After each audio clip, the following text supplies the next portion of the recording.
وجعلنا من بين أيديهم سدا ومن خلفهم سدا فأغشيناهم فهم لا يبصرون.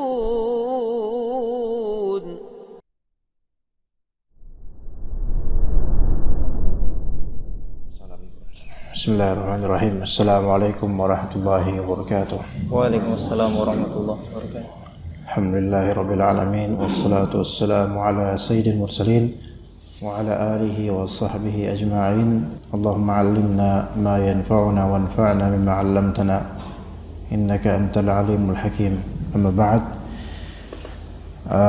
Di subuh Jumat ini kita insyaallah adakan kajian lanjutan yang sebelumnya di kediaman di Jatimurni. Kita ingin membahas pada Jumat ke-5 ini kitab Tafsir Muyassar dan juga kitab Fiqhul Ad'iyah wal Adhkar karya Syekh Abdul Razzaq Al-Badr, terusan dari kajian-kajian ana yang lama.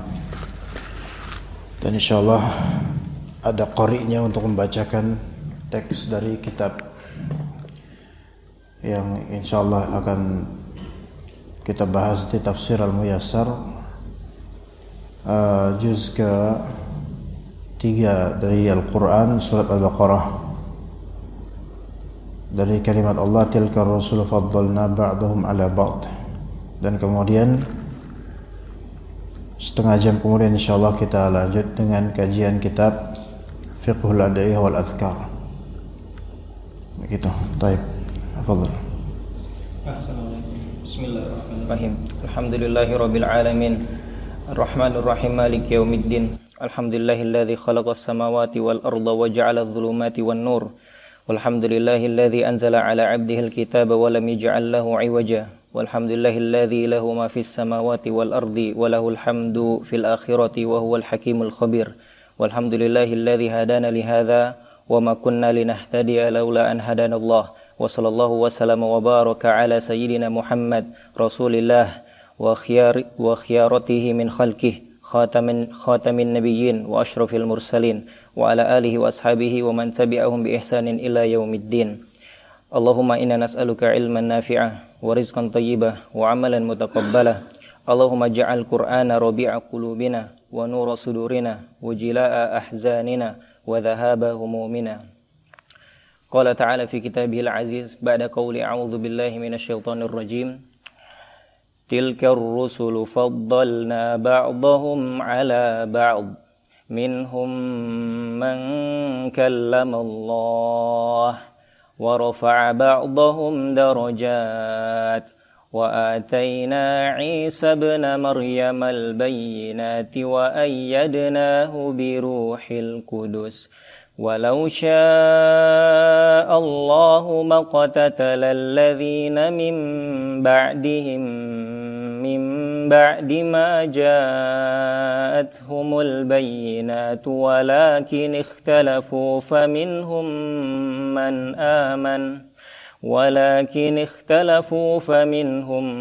man amana wa minhum man kafar. Walau syaa Allahu maqtatalu walakinna Allaha yaf'alu ma yurid. Ya ayyuhalladzina amanu anfiqu mimma razaqnakum min qabli an ya'tiya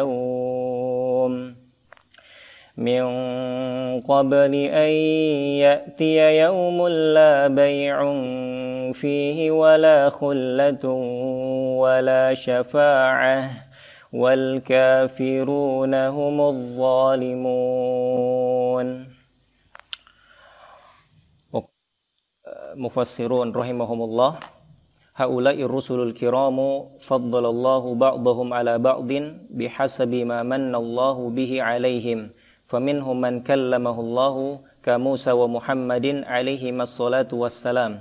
Wa fi hadha ithbatu sifatil kalami lillahi azza wa jalla ala alwajhi allaiki bi jalalih ومنهم من رفعه الله درجات عالية كمحمد صلى الله عليه وسلم بعموم رسالته وختم النبوة به وتفضيل أمته على جميع الأمم وغير ذلك. Bismillah. Sini kata Allah Azza wa Jalla, tilka ar-rusulu faddalna ba'dahum 'ala ba'd. Kata para ahli tafsir, haula'ir rusul al-kiram faddalallahu ba'dahum 'ala ba'd bihasabi ma manna Allah bihi 'alaihim. Mereka yaitu para rasul al-kiram yang mulia, Allah Subhanahu wa taala telah memberikan fadilah dan keunggulan sebagian mereka atas sebagian lainnya. Ya, ini menunjukkan bahwasanya derajat antar rasul saja itu masing-masing berbeda.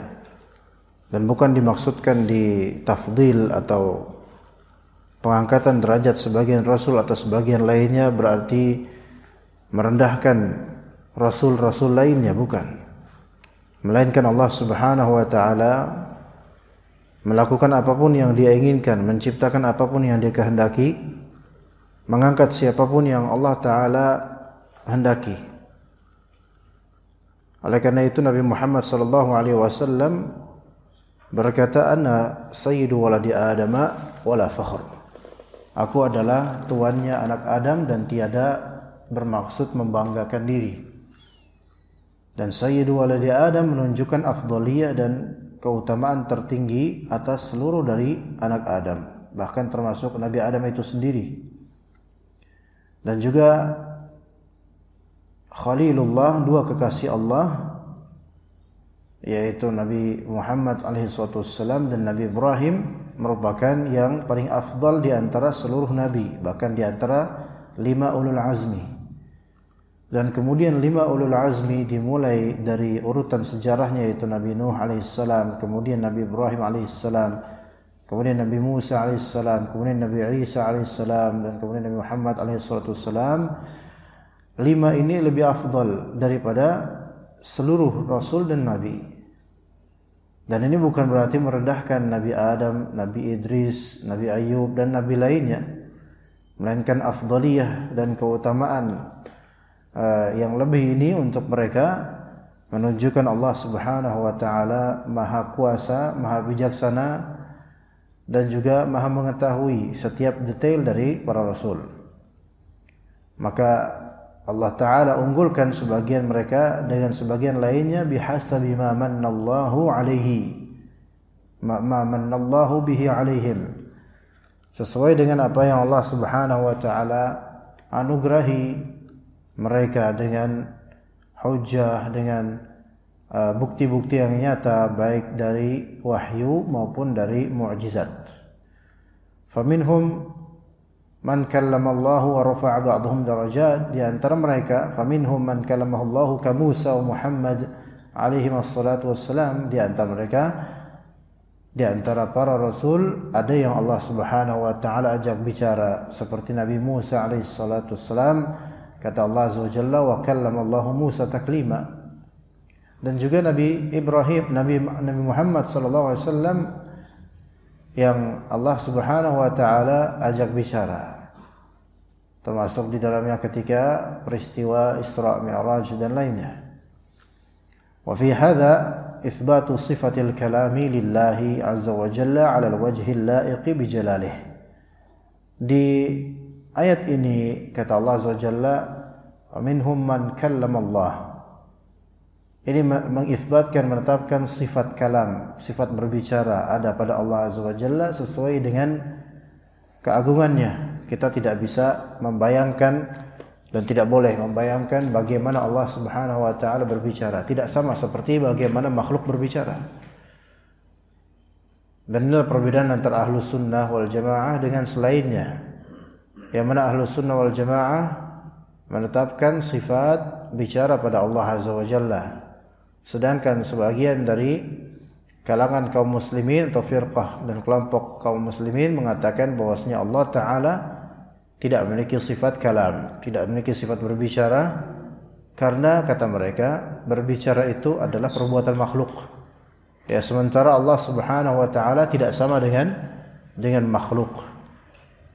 Dan ini adalah aqidah Ahlussunnah wal Jamaah. Itulah perbedaan antara kita dengan Ahlul Kalam.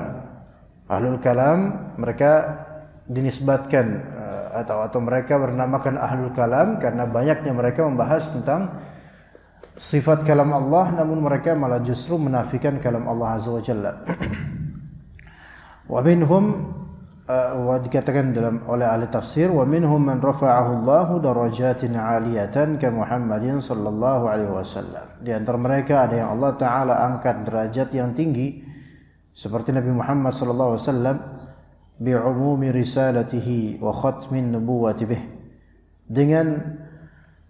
Dengan umumnya risalah Nabi Muhammad sallallahu alaihi wasallam. Dan ini hal yang spesial dari Nabi kita alaihi salatu wasallam.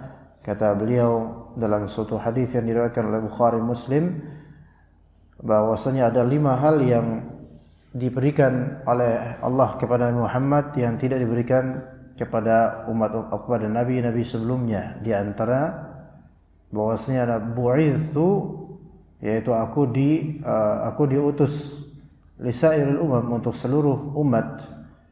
Ya, di kehidupan Nabi SAW sampai sekarang, maka risalahnya Nabi Muhammad SAW berlaku. Ini beda. Adapun nabi-nabi sebelum Nabi Muhammad SAW, maka diutus hanya untuk kalangan kaum mereka sendiri. Adapun Nabi Muhammad SAW diutus untuk seluruh dari umat yang ada pada muka bumi ini. Maka ini yang maksudnya Allah Ta'ala mengangkat derajat yang tinggi untuk Nabi Muhammad SAW dengan yaitu risalah yang umum untuk seluruh dari kaum-kaum.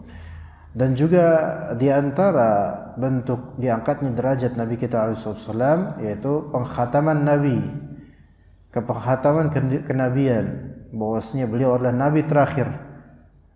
Kerap kali sesuatu yang diakhirkan itu adalah yang terbaik. Kerap kali sesuatu yang diakhirkan itu adalah yang terbaik. Ada bahkan dalam bahasa Inggris itu istilah save the best for the last, yaitu berikan yang terbaik untuk yang terakhir. Jadi yang terakhir, yang diakhirkan kerap kali itu yang terbaik. Dan ini Nabi Muhammad SAW adalah manusia terbaik. Kemudian juga di antara bentuk peningkatan derajat Nabi Muhammad SAW oleh Allah, yaitu wa tafdhili ummatihi ala jami'il umam. Allah Subhanahu wa taala mengunggulkan umatnya Nabi Muhammad SAW di atas seluruh dari umat. Umat yang dimaksud di sini umat istijabah. Karena umatnya Nabi Muhammad SAW terbagi menjadi 2. Yang pertama ummatud da'wah, yang kedua ummatul istijabah. Yang pertama ummatud da'wah, yang kedua ummah al-istijabah. Ummatud da'wah adalah umat manapun di kehidupan Nabi atau setelahnya yang menjadi objek dakwah Islam, itu umat dakwah, baik menerima atau tidak, walaupun masih Nasrani, walaupun sampai mati Nasrani, maka semua itu adalah umat dakwahnya Nabi Muhammad SAW, yaitu umat objeknya dakwah Nabi Muhammad SAW. Kalau kita memiliki tetangga Nasrani atau agama lain selain Islam, mereka itu tetap adalah umatnya dakwahnya Nabi Muhammad SAW. Itu yang pertama. Kemudian yang kedua ummatul istijabah, umat yang menjawab dakwahnya Rasulullah SAW. Maka mereka adalah kita, yaitu kaum muslimun. Mereka adalah muslimun, umat istijabah. Dan itu yang dimaksud di lafal ini, yaitu tafdilu ummatihi ala jami'il umam. Allah Ta'ala mengunggulkan umatnya Nabi Muhammad yang menjawab seruan beliau, itu diunggulkan daripada seluruh umat-umat yang mengikuti seruan nabi-nabi sebelum Nabi Muhammad SAW.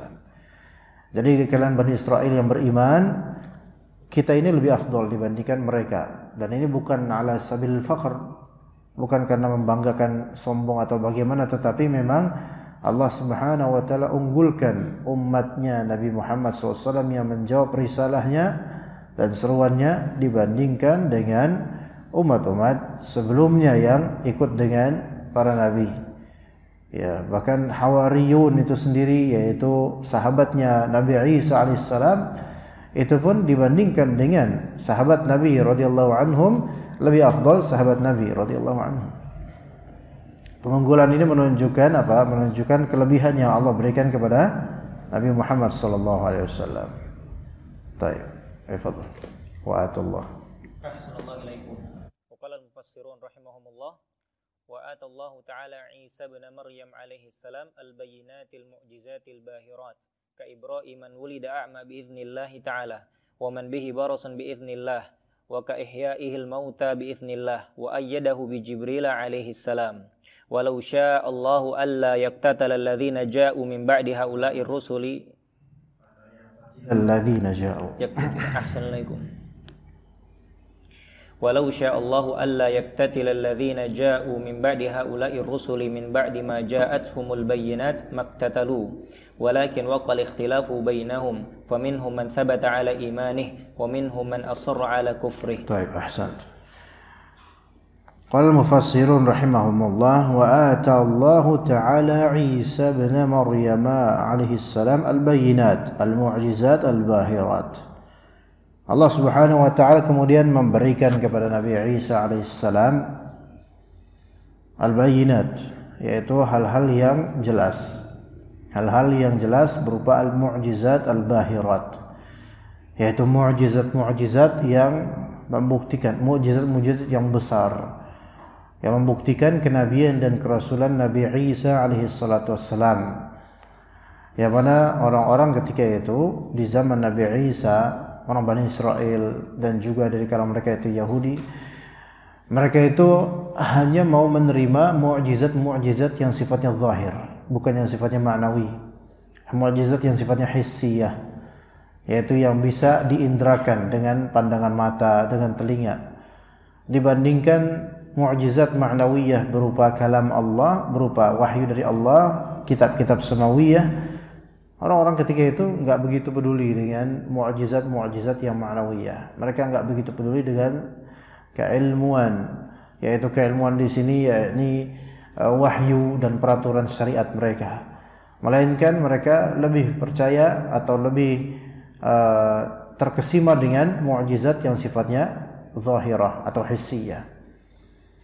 Makanya kalau kita lihat mu'jizat terbaik Rasulullah SAW adalah Al-Quran, dan yang lebih banyak mengantarkan hidayah menuju Islam daripada orang-orang kafir menuju Islam itu rata-rata adalah hidayah berupa syariat dan makna. Al-Quran dan peraturan syariat itu yang membuat orang banyak dapat hidayah.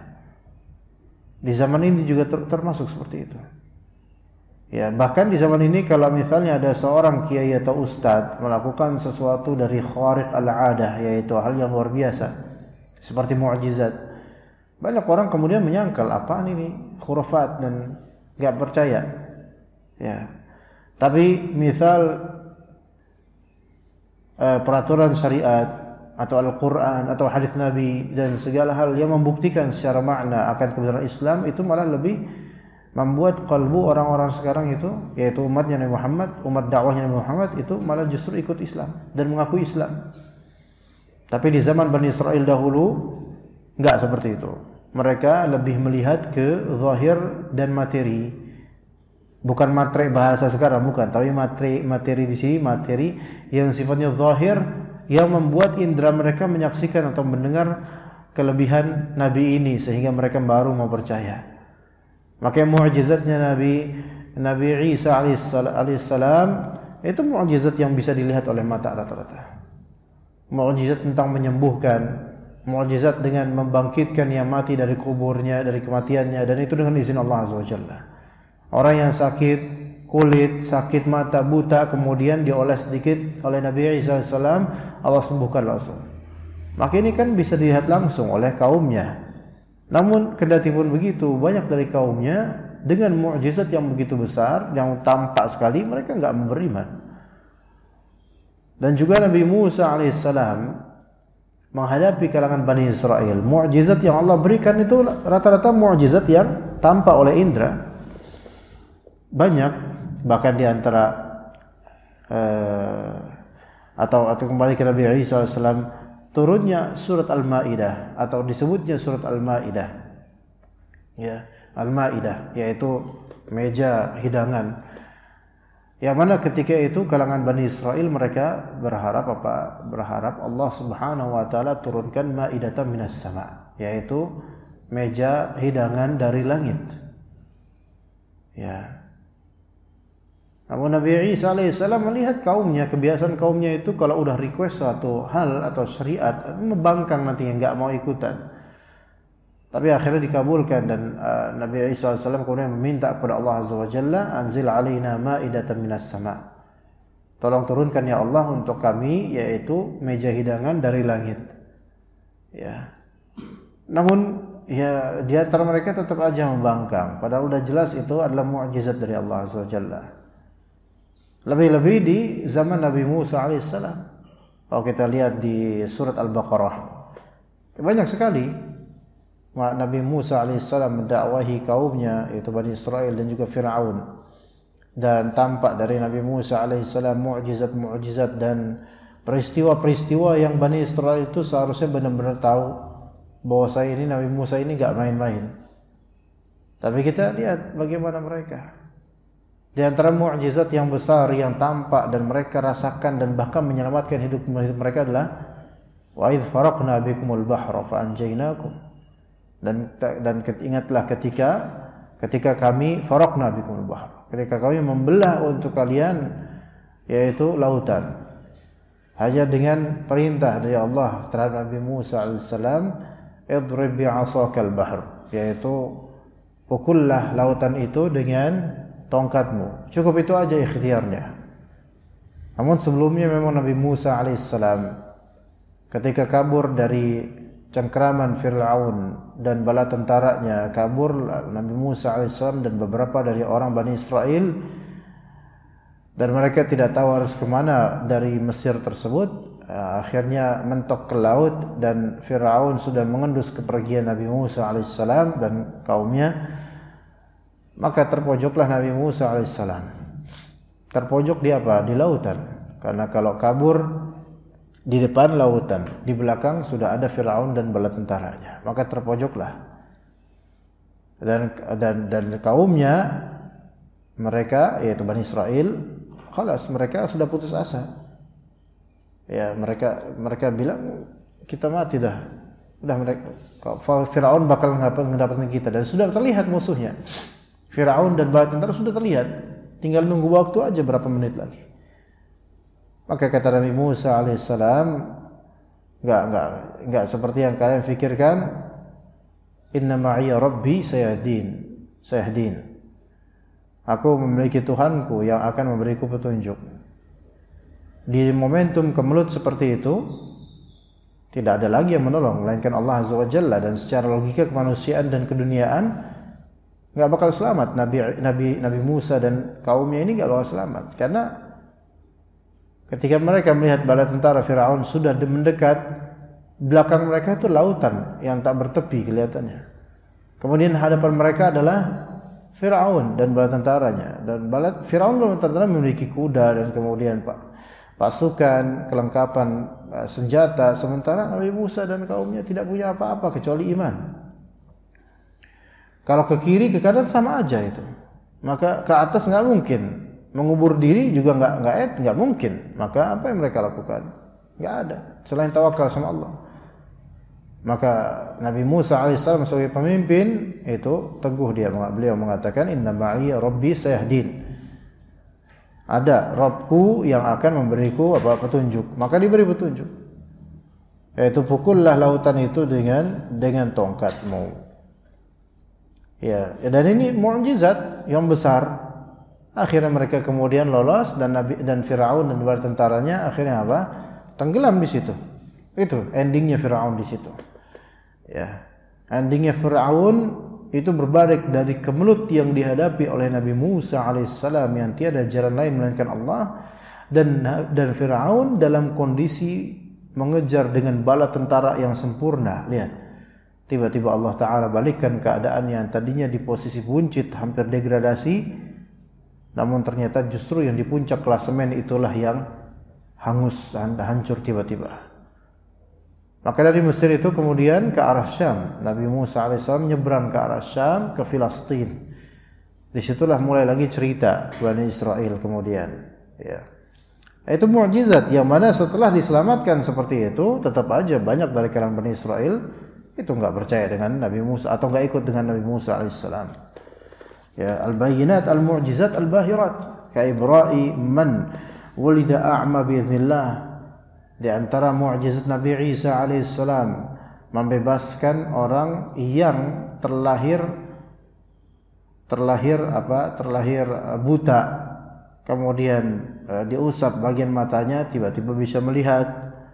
Waman bihi barasun biiznillah, dan di antaranya juga ada yang memiliki penyakit kulit baros, lepra atau belang-belang dan semisalnya itu disembuhkan dengan izin Allah oleh Nabi Musa dan Nabi Isa alaihissalam. Wa ka ihya'il mauta biiznillah, dan juga ada yang sudah meninggal kemudian dihidupkan kembali dengan izin Allah oleh Nabi Musa alaihissalam. Wa ayyadahu bi ruhil qudus, dan Allah Subhanahu wa taala memperkuat Nabi Isa alaihissalam dengan Ruh Al-Qudus. Ruh Al-Qudus ini ada dua pendapat ulama. Pendapat pertama, makna dari Ruh Al-Qudus yaitu maknanya al-wahyi. Wahyu disebut juga dengan Ruh Al-Qudus. Bukan karena wahyu itu adalah ruh seperti ruh kita, bukan. Ya, tetapi wahyu ini seperti kehidupan, dan wahyu itu kehidupan. Maka seseorang yang mempelajari wahyu, mempelajari kalam Allah, dia mempelajari kehidupan untuk kehidupannya. Wa ayyadnahu bi Ruhil Qudus, maka makna ini untuk tafsiran pertama, kami kuatkan Nabi Isa alaihissalam dengan wahyu. Dan wahyu itu memperkuat Nabi dan hujjahnya. Makna kedua dari Ruhul Qudus, wa ayyadnahu bi Ruhil Qudus, yaitu malaikat Jibril alaihissalam. Dan ini salah satu sebutan untuk malaikat Jibril, yaitu Ruh Al-Qudus. Ya, Ruhul Qudus. Walau syaa Allahu alla yaqtatila alladhina ja'u min ba'di haula'ir rusuli min ba'di ma ja'atuhumul bayyinatu maqtatalu. Kalau Allah taala pengen untuk tidak orang-orang yang datang setelah para rasul ini, setelah segala bayinat dan kebenaran-kebenaran itu tampak begitu jelas, sudah tampak, ilmu sudah tampak pada mereka, tapi mereka malah justru saling iqtatalu, saling berselisih, saling berperang. Iqtital itu saling berperang satu sama lain. Kalau Allah Ta'ala ingin untuk menutup peperangan mereka, mereka enggak bakal perang. Artinya kekacauan dan chaos yang terjadi di antara umat, dari umat-umat yang telah mengetahui kebenaran dengan jelas, itu semua takdir Allah juga gitu loh. Allah tahu, dan Allah bisa stop mereka. Mudah bagi Allah Azza wa Jalla. Kalau Allah Ta'ala inginkan mereka untuk berhenti, berhenti mereka. Orang-orang yang berperang, padahal orang-orang yang menyangsikan dan ragu akan kebenaran agama Allah Azza wa Jalla, kalau Allah Ta'ala beri hidayah, bisa, mudah bagi Allah. Tetapi di sini walakin waqa'al ikhtilafu bainahum, tetapi terjadi ikhtilaf, terjadi perselisihan pandangan antara mereka. Ya, faminhum man thabata ala imanih wa minhum man asarra ala kufri. Di antara mereka ada yang teguh dengan imannya, dan di antara mereka ada yang terus-menerus dalam kekufurannya. Dan ajaibnya, perpecahan dan peperangan itu terjadi setelah apa? Setelah jelasnya hujjah para nabi dan rasul, jelasnya ilmu. Jadi ketika orang punya ilmu kok malah justru makin belingsakan gitu loh, makin berperang. Dulu ketika gak punya ilmu semua biasa-biasa aja, tapi pas punya ilmu justru makin berperang. Ada apa gerangan gitu loh. Kalau Allah Ta'ala pengen semua stop, tapi enggak, Allah Ta'ala memiliki hikmah. Baik, lanjutkan, fadhal. Assalamualaikum. Wa qalu rahimahumullah, walau syaa Allahu ba'da ma waqa'a al-ikhtilafu bainahum al-mujibu liqtitali maqtatalu, walakin Allah yuwaffiqu man yasha' li ta'atihi wal imani bihi wa yakhdhulu man yasha'u fa yu'sihi wa yakfuru bihi. Oh ya, fa'ala. Baik. Qala al-mufassirun rahimahumullah walau syaa Allah ba'da ma waqa'a al-ikhtilaf bihim al-mujib lil-iqtital. Jika Allah Subhanahu wa taala berkehendak setelah terjadinya ikhtilaf. Nah, ikhtilaf, perbedaan pandangan antar mereka yang melazimkan saling bunuh-membunuh, saling berperang satu sama lain, maka mereka tidak akan berperang. Berarti di sini menunjukkan bahwa sebab terjadinya perpecahan itu adalah ikhtilaf, perselisihan pandangan. Ikhtilaf bainan nas, perselisihan, perbedaan pendapat antar manusia itu lazim, wajar. Itu wajar. Maksudnya wajar sini keadaan manusia itu berbeda pendapat satu sama lain itu niscaya itu. Enggak bisa dihindari, pasti ada kayak gitu. Manusiawi.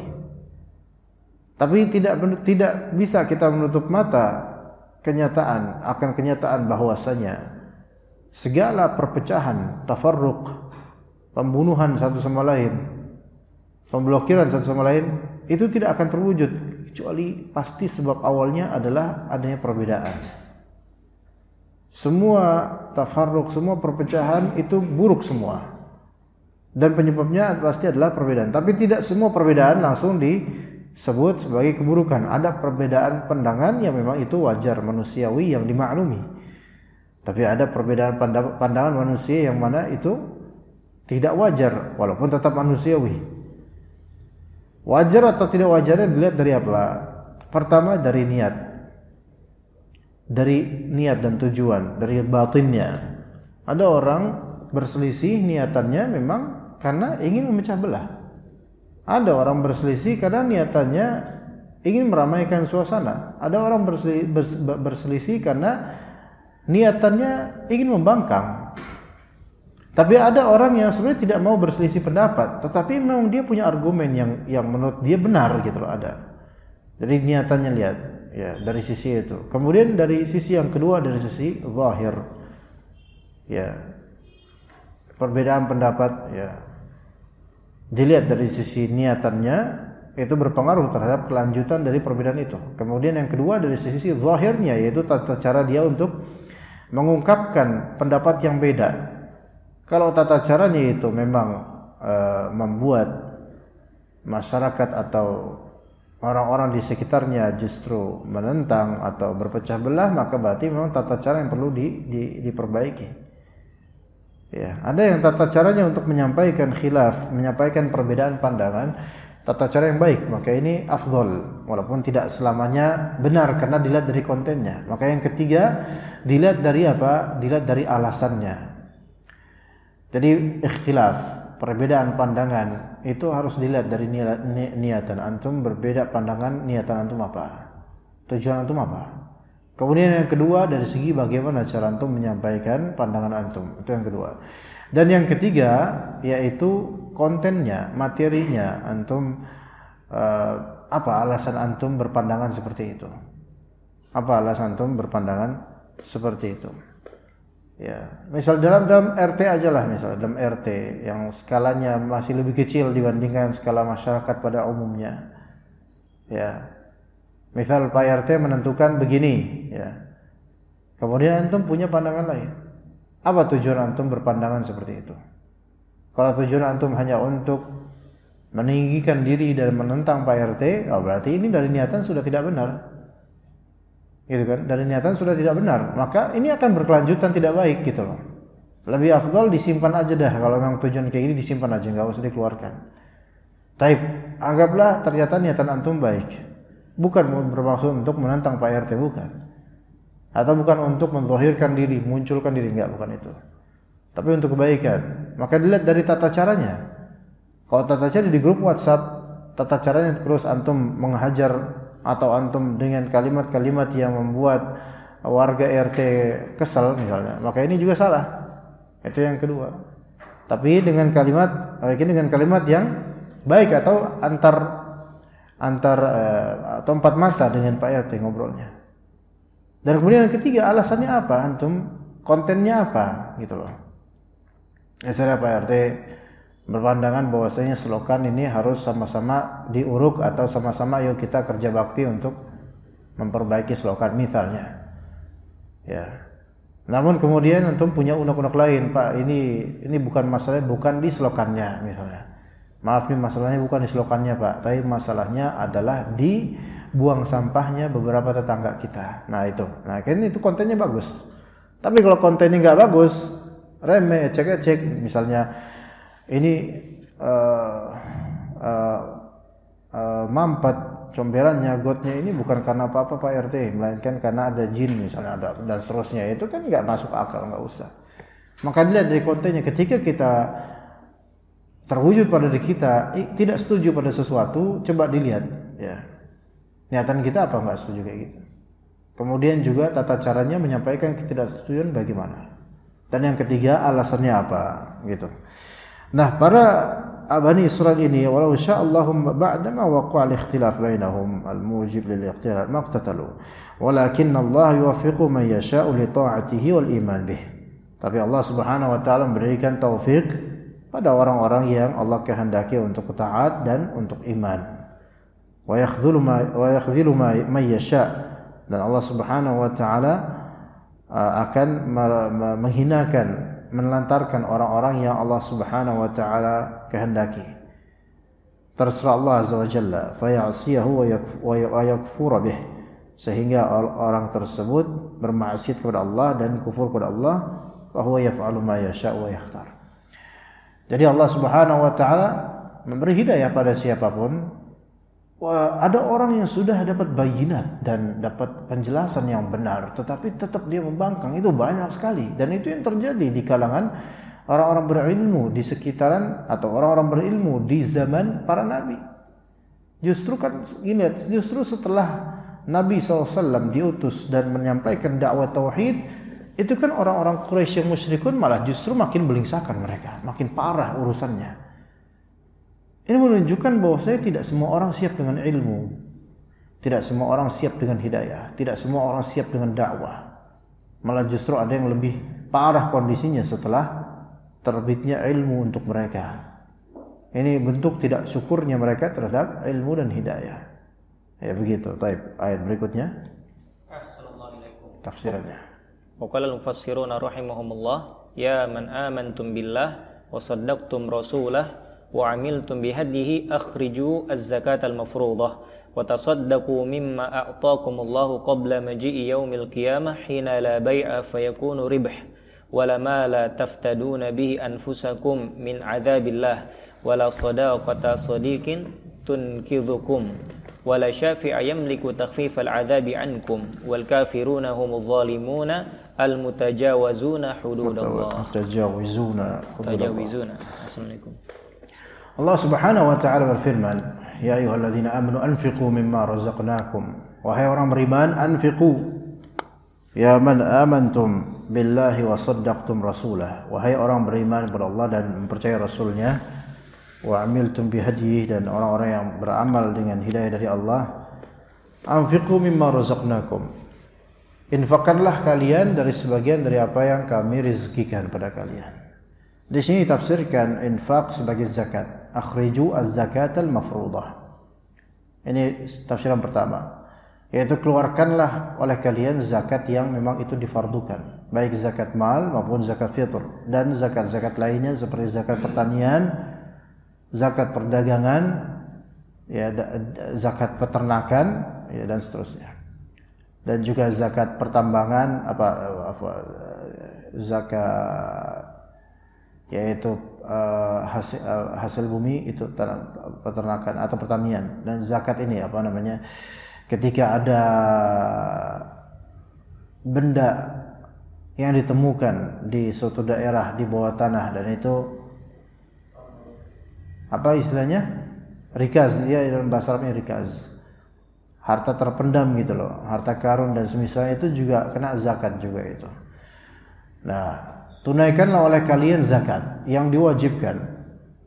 Ini berarti zakat termasuk infak, tapi infak ala sabilil wujub. Ya, zakat termasuk infak yang diwajibkan. Dan dalam ayat atau hadis lain, zakat juga disebut sedekah. Zakat juga disebut sedekah, yaitu sedekah wajibah. Jadi zakat bisa disebut infak wajib dan juga bisa disebut sedekah wajibah. Ya, infak mafrud atau sedekah mafruḍah. Ya, jadi itu semua semakna. Zakat termasuk infak dengan makna luas. Zakat termasuk sedekah dengan makna luas. Ya, bedanya zakat itu wajib. Wa tasaddaqu mimma a'taakumullahu qabla maji'i yaumil qiyamah. Dan sedekahlah kalian. Nah, seolah di sini sedekah ini bagian yang sunnah. Zakat mafruḍah itu bagian yang wajib. Kemudian perintah untuk sedekah itu bagian yang sunnah. Tasaddaqu mimma a'taakumullah.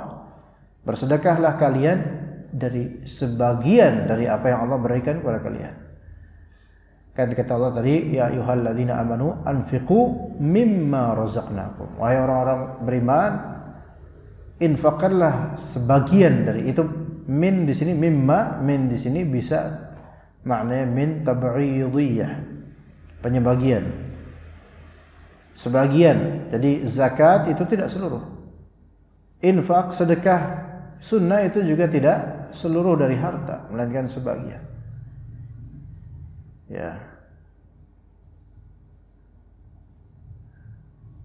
Tapi dua hal ini yaitu zakat dan sedekah sunnah diperintahkan oleh Allah Azza wa Jalla. Pertanyaannya, siapakah orang bakhil itu? Siapakah orang bakhil itu? Bakhil pelit ya. Bakhil soal harta. Harta di sini termasuk segala ya, bukan hanya uang saja harta itu ya. Apapun yang kita miliki itu harta. Bakhil soal harta ada dua. Bakhil terhadap kewajiban dan yang kedua bakhil terhadap sunnah. Bakhil terhadap kewajiban dan kedua bakhil terhadap sunnah. Bakhil terhadap kewajiban yaitu tidak menunaikan zakat, dan ini azabnya besar, dosanya besar sekali. Bahkan sampai sebagian ulama ada yang mengkafirkan orang yang bakhil terhadap kewajiban zakat. Dia wajib zakat tapi dia bakhil, nggak mau. Ini ada beberapa ulama yang mengkafirkan, walaupun yang lebih sahih adalah dia tidak kafir selama masih mengakui kewajiban zakat. Yang kedua bakhil terhadap yang sunnah. Bakhil terhadap sunnah ini lebih luas lagi, yaitu orang yang malas infak, sedekah biasa malasnya, dan gak kepikiran untuk sedekah padahal mampu. Memang tidak wajib atasnya, tapi dia terkategorikan bakhil terhadap hal yang disunnahkan. Dan ini juga ada batasan, tentu gak semua orang yang menahan diri dari sedekah itu berarti bakhil, gak mesti. Yaitu ketika dia mampu untuk menyalurkan, dia mampu dan punya kelebihan untuk menyalurkan sedekahnya pada yang betul-betul dibutuhkan. Jadi seperti tidak ada uzur kebakhilannya itu. Ya, kalau misalnya datang kepada kita pengamen, kita nggak setuju ini pengamen seperti ini minta-minta tapi kan pakai alasan hiburan musik, dan itu nggak boleh.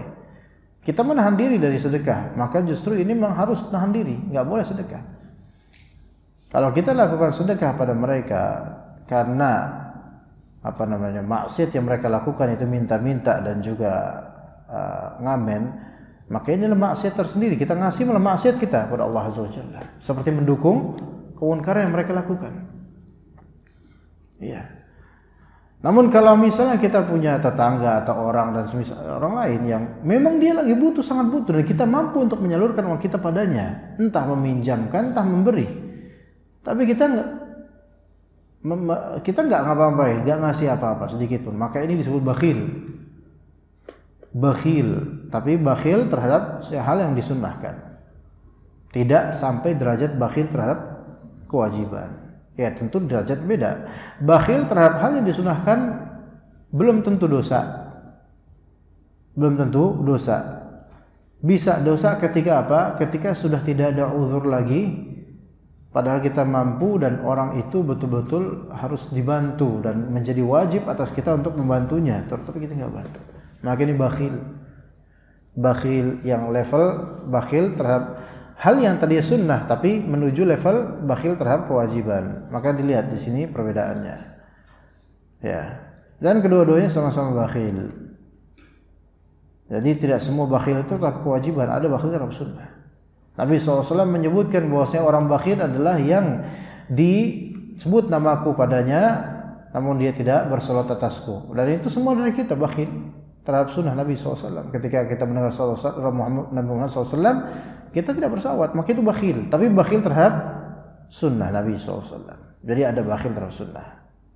Tapi yang lebih buruk adalah bakhil terhadap kewajiban. Begitu.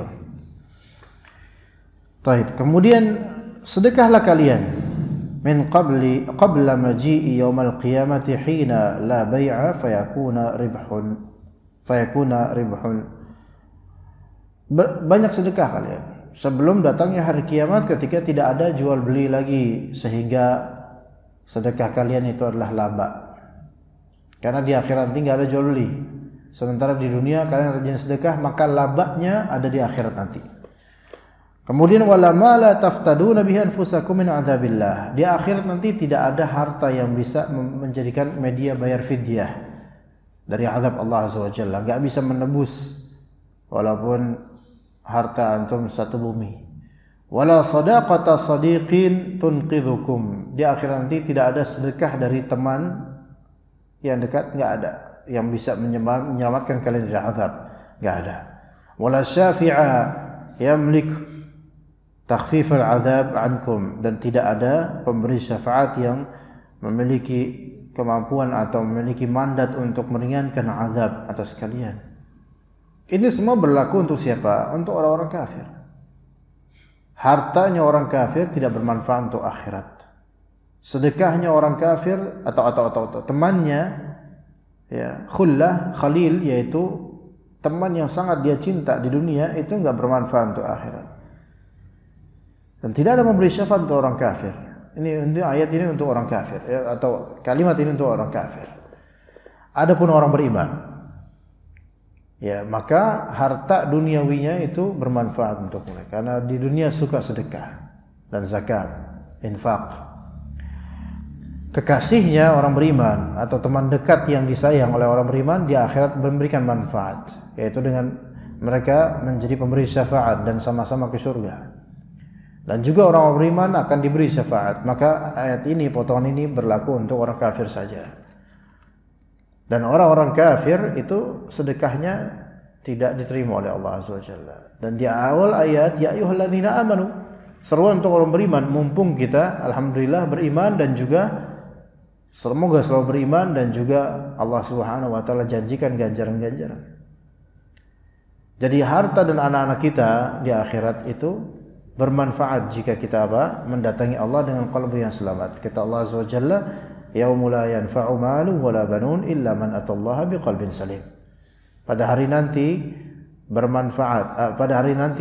tidak bermanfaat harta dan anak-anak kecuali yang mendatangi Allah dengan qalbu yang selamat, ahli tauhid. Maka kalau kita punya anak, punya keturunan, punya harta, dan kita mengerahkan dan ikhtiar beramal saleh dengan anak dan harta, itu bermanfaat untuk akhirat kita. Karena kita bukan orang kafir. Baik, kemudian wal kafiruna humuz zalimuna al mutajawizuna hududallah. Orang-orang kafir itu adalah mereka orang-orang yang zalim yang mutajawizun. Yang mana mereka itu mutajawizun, yaitu melampaui batas atau melanggar batasan-batasan Allah Subhanahu wa taala. Jadi semua orang kafir itu sudah dicap oleh Allah taala sebagai orang yang melanggar batasan-batasan Allah Azza wa Jalla. Bagaimanapun baiknya mereka. Jadi enggak ada orang kafir kemudian tidak masih baik dan Allah ridha, enggak ada. Hatta Abu Thalib sekalipun yang sudah berkontribusi besar terhadap dakwah Nabi Muhammad SAW tetap kena azab yang selamanya. Fa na'udzubillahi min dzalik. Baik, kita lanjut dengan kitab Fiqhul Ad'iyah wal Adhkar karya Syekh Abdul Razzaq sallallahu ala nabiyina Muhammad wa ala alihi wa sahbihi ajma'in.